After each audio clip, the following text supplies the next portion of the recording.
Perkenalkan, nama saya Muhammad Akil Musafar dari Universitas Alauddin Makassar, jurusan Pendidikan Bahasa Inggris. Saya akan membawakan mata kuliah Sejarah Peradaban Islam.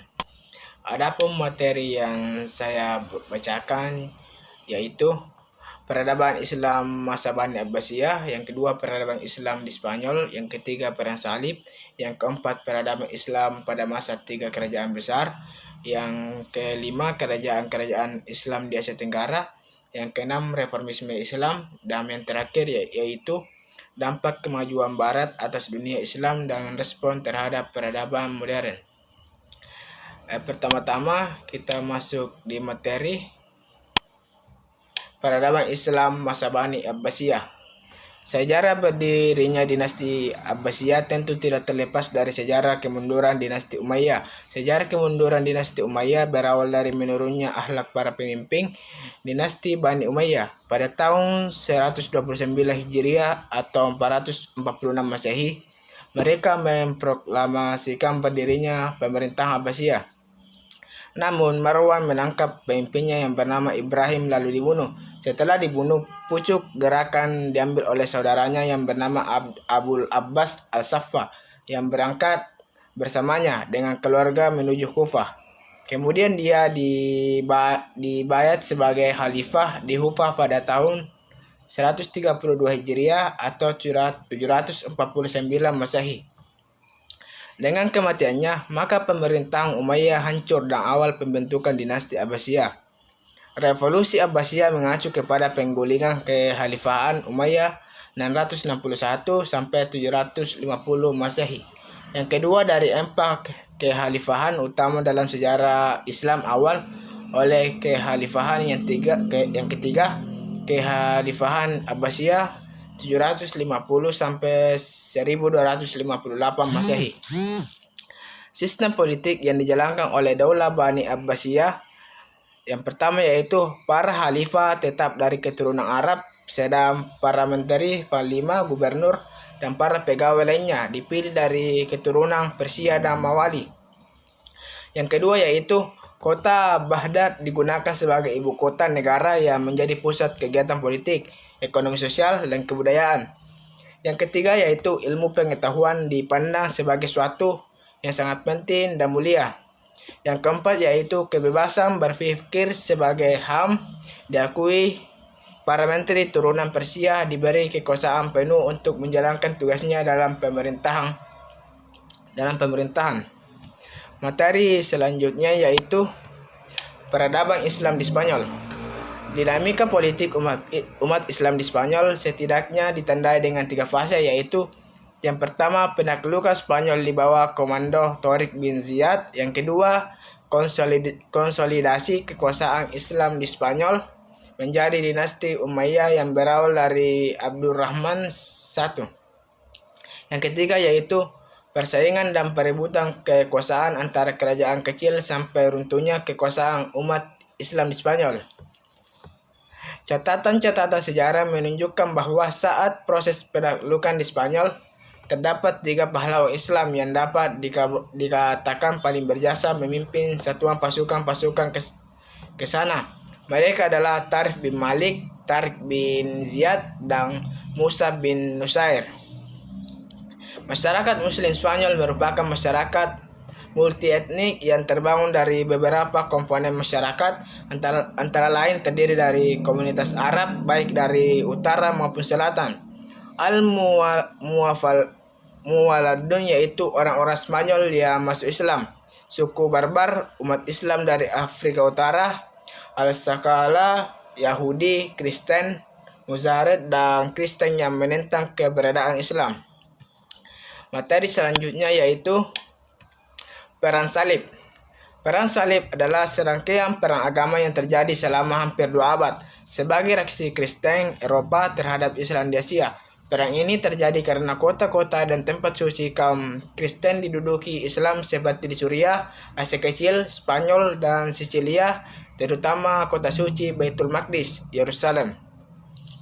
Adapun proses berlangsungnya Perang Salib yaitu yang pertama, periode pertama 1096 Masehi sampai 1100 1144 Masehi. Periode kedua yaitu 1144 sampai 1192 Masehi. Periode ketiga yaitu 1193 sampai 1291 Masehi. Adapun penyebab terjadinya perang salib meliputi faktor agama, faktor politik, faktor ekonomi. Secara garis besar dapat disimpulkan bahwa perang salib dimenangkan oleh umat Islam, akan tetapi dampak negatif yang ditimbulkan oleh perang salib sangat banyak, termasuk dalam segi perekonomian, karena perang salib terjadi di daerah kekuasaan Islam. Meskipun umat Kristen juga tidak kalah merugi, selain di bidang ekonomi ada juga beberapa bidang yang terkena dampak akibat perang salib, yaitu politik, militer, perindustrian, pertanian, perniagaan, dan ilmu pengetahuan kesehatan. Materi selanjutnya yaitu peradaban Islam pada masa 3 kerajaan besar. Dinasti Utsmaniyah di Turki. Kerajaan Turki Utsmani telah muncul pada periode yang biasanya disebut periode Mongol, negara bagian yang dipimpin oleh Utsman, pendiri dinasti di akhir abad ke-13. Pada awalnya hanyalah salah satu bagian terkecil dari pemerintahan Turki dan Anatolia. Pada tahun 1300, bangsa Mongol menyerang kerajaan Saljuk dan Sultan Alauddin terbunuh. Kerajaan Saljuk Rom ini kemudian terpecah-pecah dalam beberapa kerajaan kecil. Utsman pun menyatakan kemerdekaan dan berkuasa penuh atas daerah yang didudukinya. Sejak saat itulah kerajaan Utsmani dinyatakan berdiri. Penguasa pertamanya adalah Utsman yang sering disebut Utsman I. Setelah Utsman I mengumumkan dirinya sebagai Padishah Utsman, raja atau raja besar keluarga Utsman, tahun 669 Hijriah atau 1300 Masehi, setapak demi setapak kekuasaan wilayah dapat diperluas. Yang kedua, dinasti Safawi di Persia. Pada awalnya kerajaan Safawi hanya merupakan gerakan atau aliran tarekat yang didirikan oleh Safi al-Din Ishaq al-Ardabili 1252 sampai 1334 Masehi di Ardabil, Azerbaijan. Tarekat ini dinamakan Safawi yang diambil dari nama pendirinya. Safi al-Din adalah seorang Safi yang beraliran Syiah. Beberapa ahli sejarah mengatakan bahwa ia adalah keturunan Imam ketujuh Syiah Itsna Asyariyah, Musa al-Qasim. Gurunya bernama Syaikh Taj al-Din Ibrahim Zahid sekaligus sebagai mertuanya.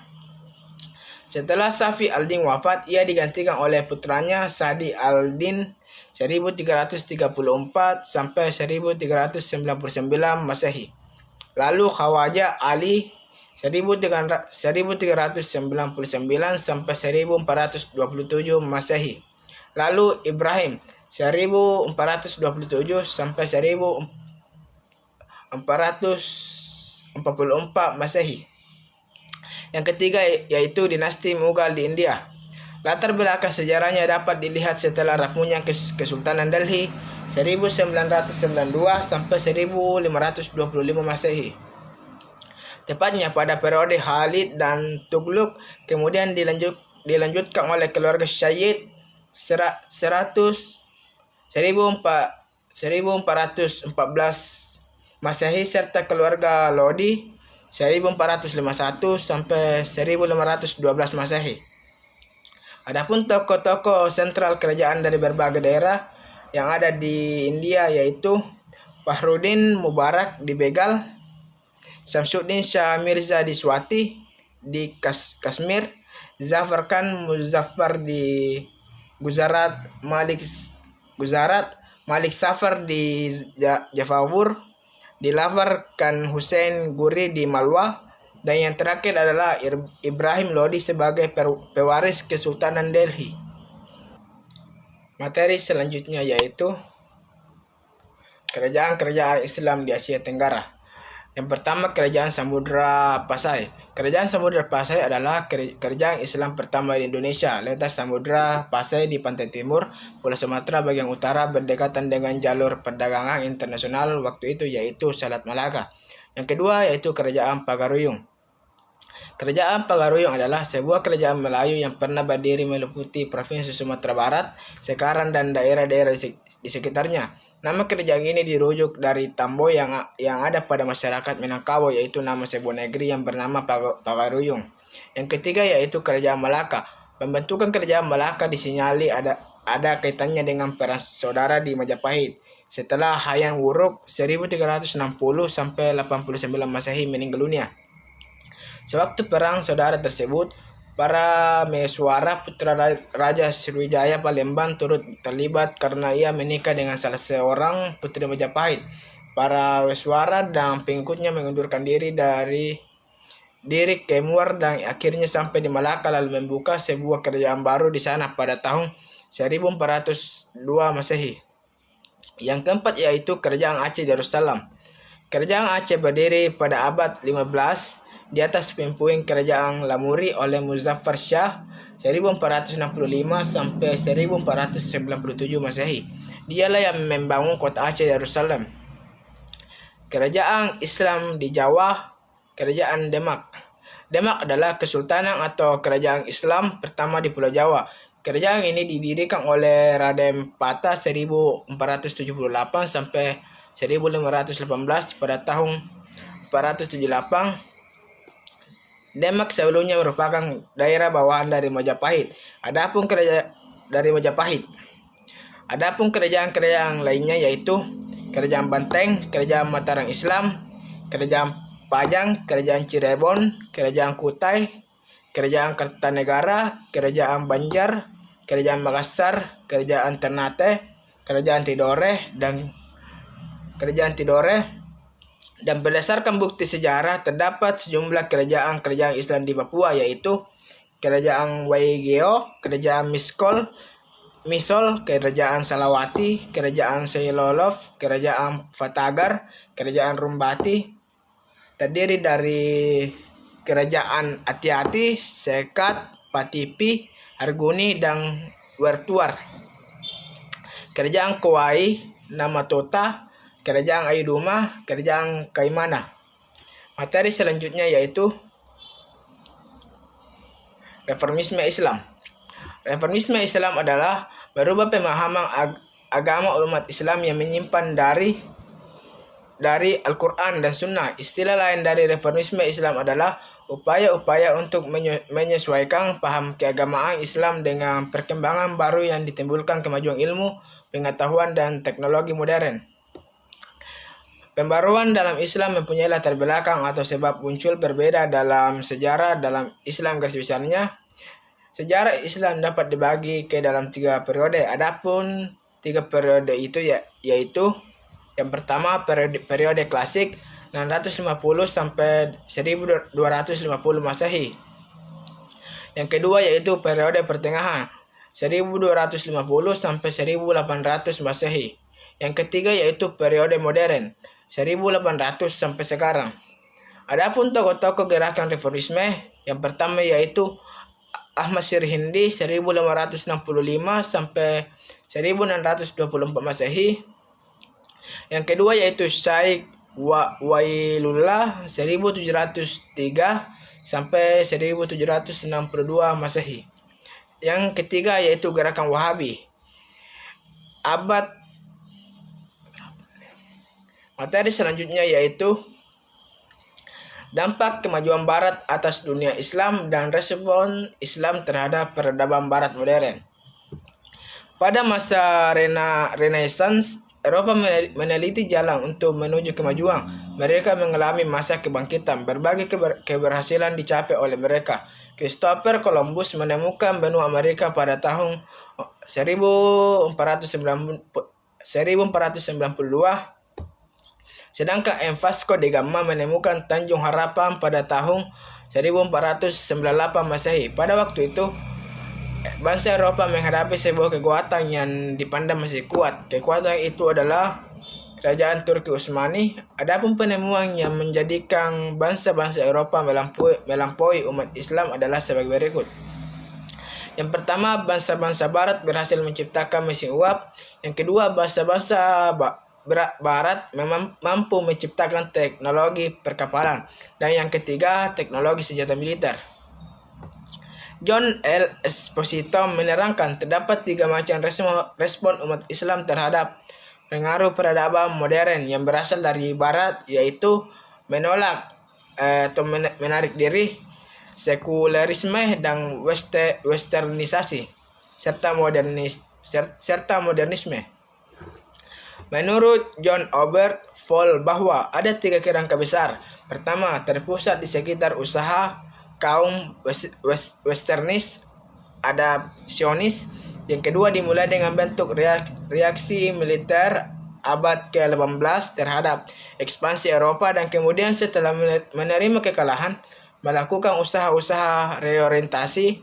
Yang ketiga yaitu kelangsungan bentuk aktivitas abad ke-18 yang didominasi oleh Barat untuk sementara waktu, tetapi akhirnya dipengaruhi oleh pemerintah Eropa. Sekian dari saya. Terima kasih.